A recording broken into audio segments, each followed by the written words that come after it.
just got this baby from the library. I am so excited to start reading this book. I have been waiting for this book since Oathbringer came out. That is how long everyone else has also been waiting for this book, but it just... But this one, I have been excited for 3 years straight, unfortunately. The bad news is that I'm a college student, and right now, finals week is next week, and if I start this bad boy right now, the chance of me, passing any of my finals goes drastically down. And so, I'm gonna have to wait. It's gonna take a lot of self-control, and by self-control, I mean I'm gonna give it to my sister, and she's not going to give it back to me until I'm done with all my finals. Waited for 3 years, I can wait 2 weeks more. So here's the sitch. I get done with my school things on Wednesday. And then the book is due this wonderful Tuesday. Which gives me a measly 7 days to read Rhythm of War. I'm a little bit against the clock, but I think I can manage it.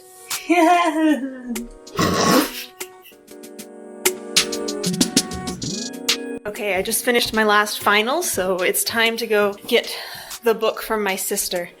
Come in! Hey, I'm done with my school, so can I get the book back? Right on time. Yes! It's day one. I haven't yet started this humongous book yet, but somehow I'm nervous. I don't want to start now. I've been looking forward to this book for so long, and then now that it's in my hands and I can read it, it's I don't even want to. I think it's a fear of being let down.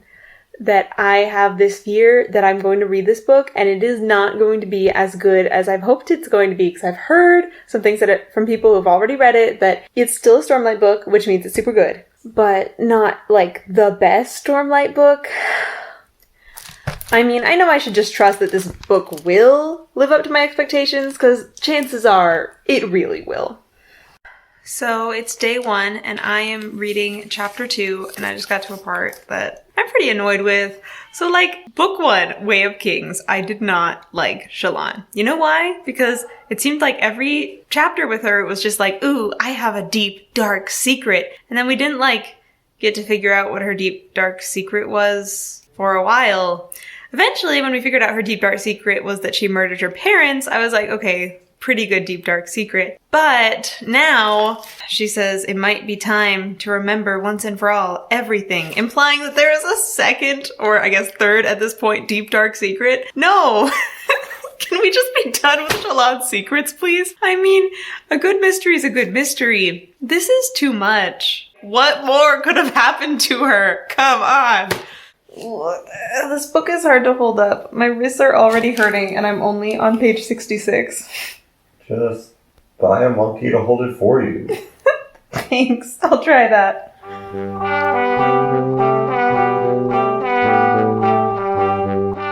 It's day 2, and I'm in the middle of chapter 9, and I can't stop thinking about Shallan's new, big, deep, dark secret. She thinks that this secret is so bad that even Pattern would leave her if he knew.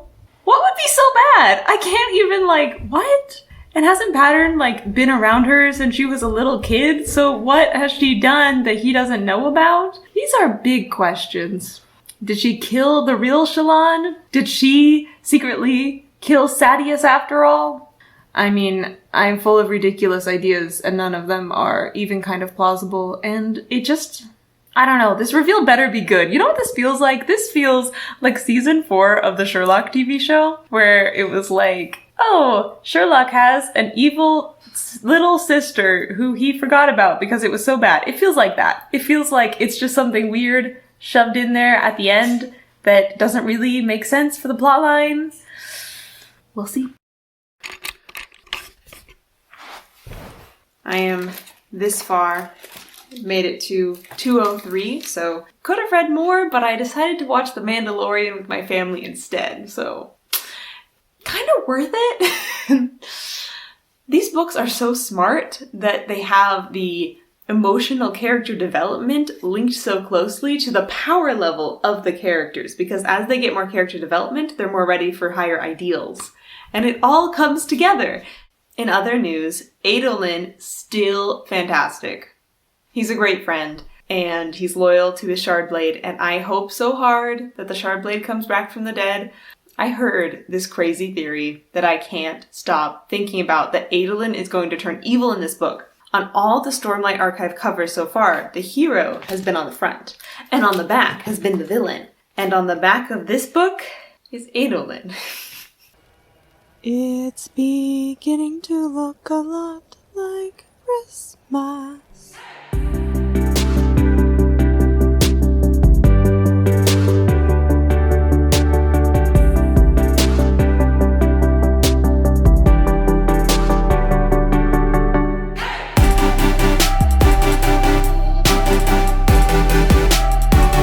It's day 3, and I have some predictions to make. I have just finished the scene where Navani is hanging out with her grandson, Gavinor. And Gavinor is like, I need someone to teach me the sword so I can get revenge on Moash. You know who's looking for a job and also needs to get revenge on Moash? Kaladin. And so Kaladin will become the sword teacher, and then they will go on an adventure together where they go confront Moash. Maybe I've just been watching too much Mandalorian that seems like a good idea to me. Day 3. I've just finished chapter 18 where Kaladin reluctantly decided to become a surgeon. And I have figured out what is going to happen in this book. Okay. So first, the Windrunners will be sent out on some war mission, etc. And most or all of the Radiants will be gone from the tower. That is when the Fused will attack the tower and install their device that suppresses Radiant abilities. And Kaladin will be the one who leads the charge, and that is when he's going to swear the fourth ideal and get back in business. At the same time, Venli will also come to the tower, and she and Rlain will have a little bit of a showdown, because he's like, you caused the downfall of our entire people. And she'll be like, yeah, I'm so sorry. And then they'll both become Radiants together.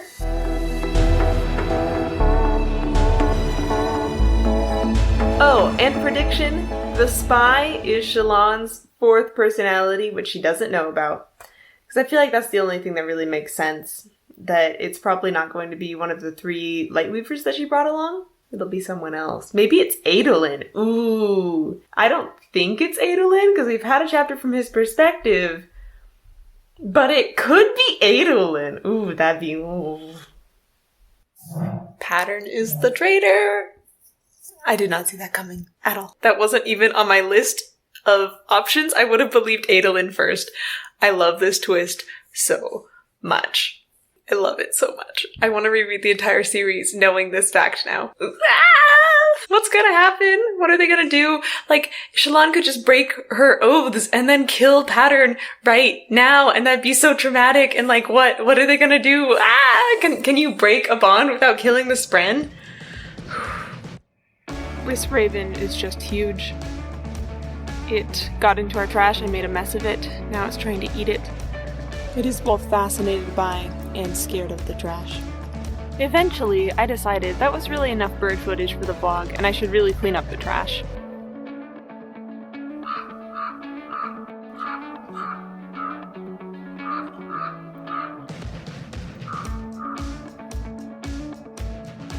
I've just finished part 2.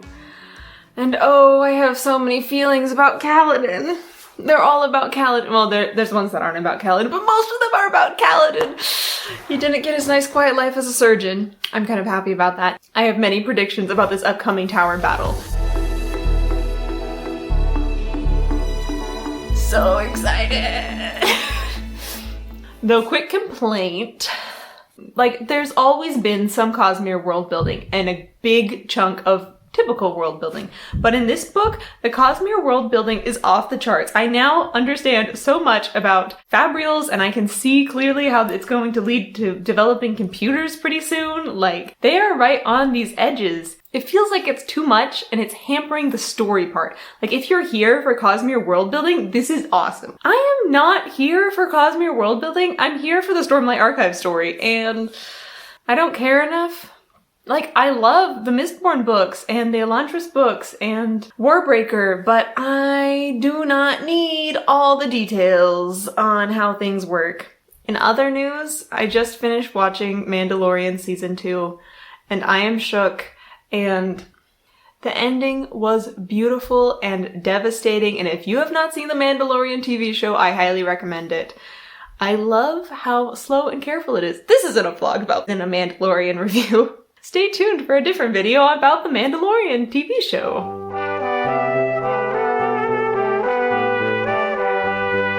It's day 5, and I've just finished the interludes at the end of part 3. So I am so invested now in Taravangian, like seeing him struggle to follow his own smart self instructions. But then I feel like dumb Taravangian is better than smart Taravangian in so many ways, because smart Taravangian doesn't trust Dalinar. Obviously, rule 1 of succeeding at any plan: trust Dalinar Kholin. Here's to hoping that they get over their communication difficulties and work together.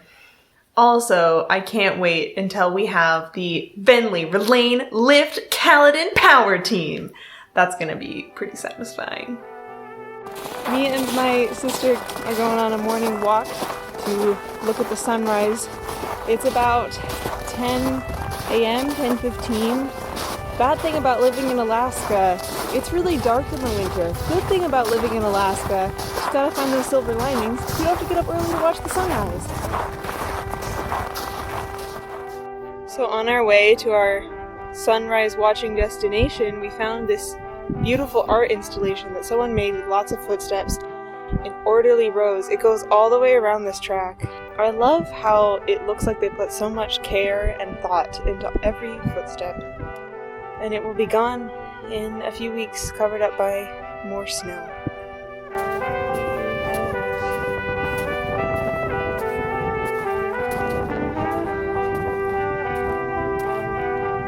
There we go. That's what we came for.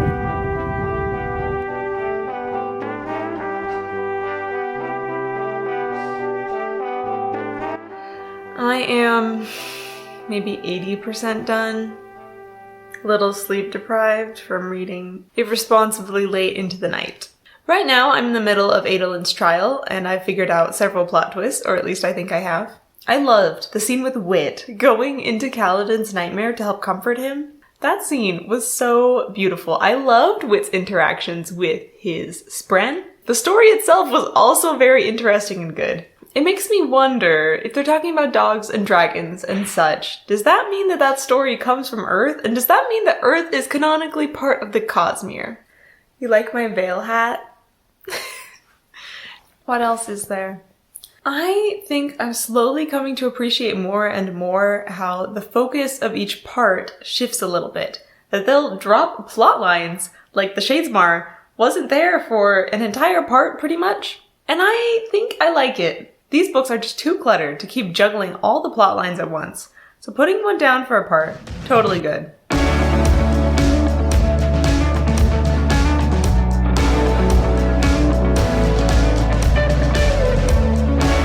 Flashbacks are probably my least favorite flashbacks of all the flashbacks. The previous 3 books I have enjoyed and looked forward to and been very invested in the flashback storyline.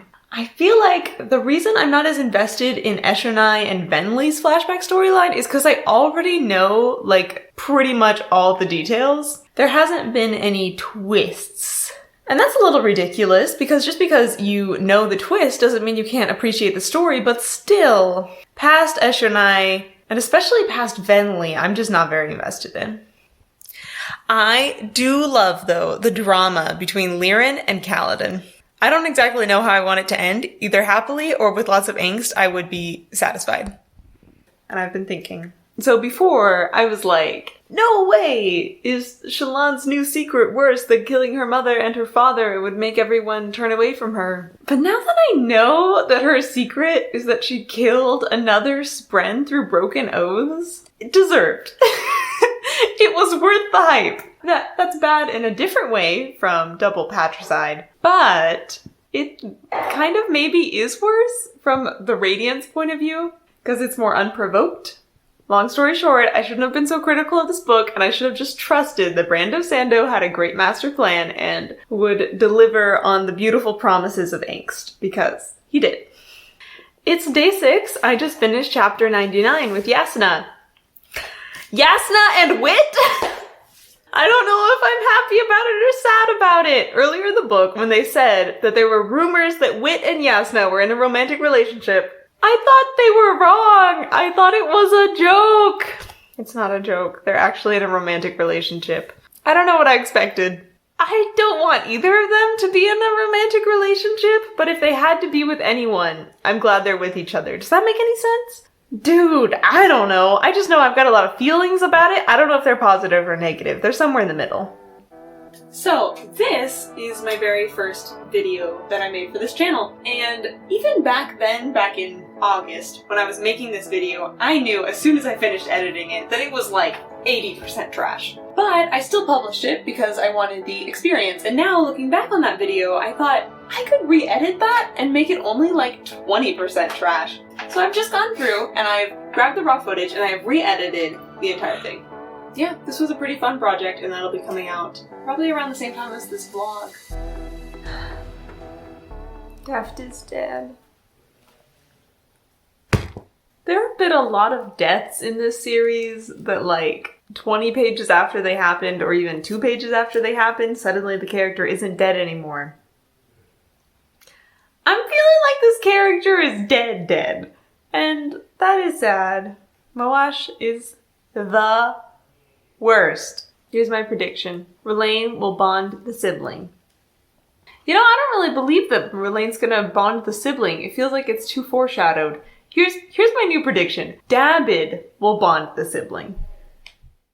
I am so sad and mad Moash got Navani too! Ugh! She's not really dead. I don't believe it. Her death did not happen yet. She was just stabbed. I'm in shock though. I thought she'd get away, and then Moash came and stabbed her too, and I can't even... Navani! She just got her boss moment and took down Raboniel! She can't be really dead. But then, on the other hand, the only person who could heal her is Lift, and Lift is not in a good shape right now. I will just have to hope. Oh, new theory. Navani bonds the sibling, and that gives her radiant powers and lets her heal herself. But I don't know how I'd feel about both Navani and Dalinar being bondsmiths. I think I'd like it better if it was Dabid over Rlain. Kaladin swore the 4th ideal. I'm so happy for my little Kaladin, and now he finally gets to single-handedly save the tower with the help of, like, everyone else, of course.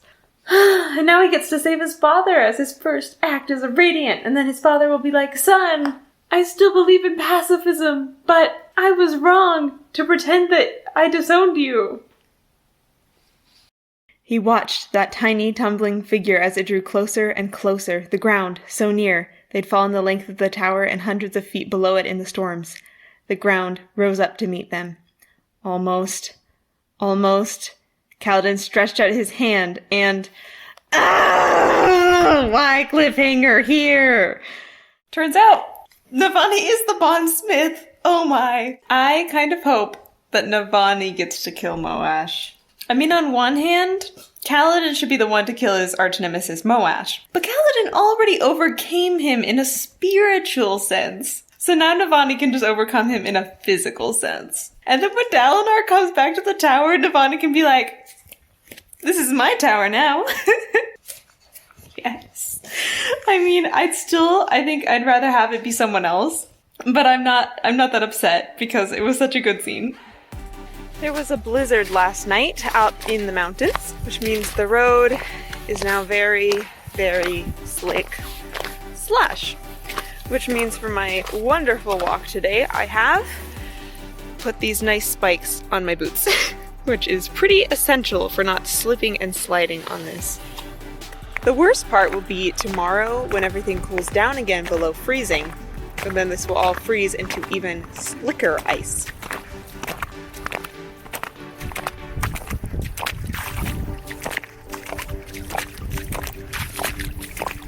Taravangian is odium. Taravangian is odium! I did not see the twist coming at all.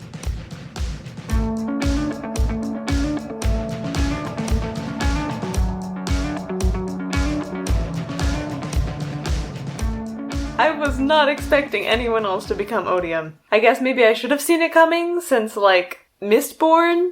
Taravangian is going to be a much more terrible Odium than Odium ever was. Because he's more devious and less crazy. And he has both the crazy emotional passion and the planning and future sight. And oh my, this is such a good twist. This is why I love these books. Because I didn't see it coming. And yet it was set up so wonderfully. It's just what the series needed to kick it into gear. Wow! I like that the singers that escaped finally came back around. About time. That was like 2 books ago. I mean, I'm not finished with the book yet. I still have some pages left, so we'll see what surprises come upon me. So, I've now finished this wonderful, gorgeous book. Final thoughts? I'm seriously doubting that there will be no more villain in the story. So obviously, Taravangian is going to become a villain who is set on domination and destruction, just like the old Odium, but now more competent. No!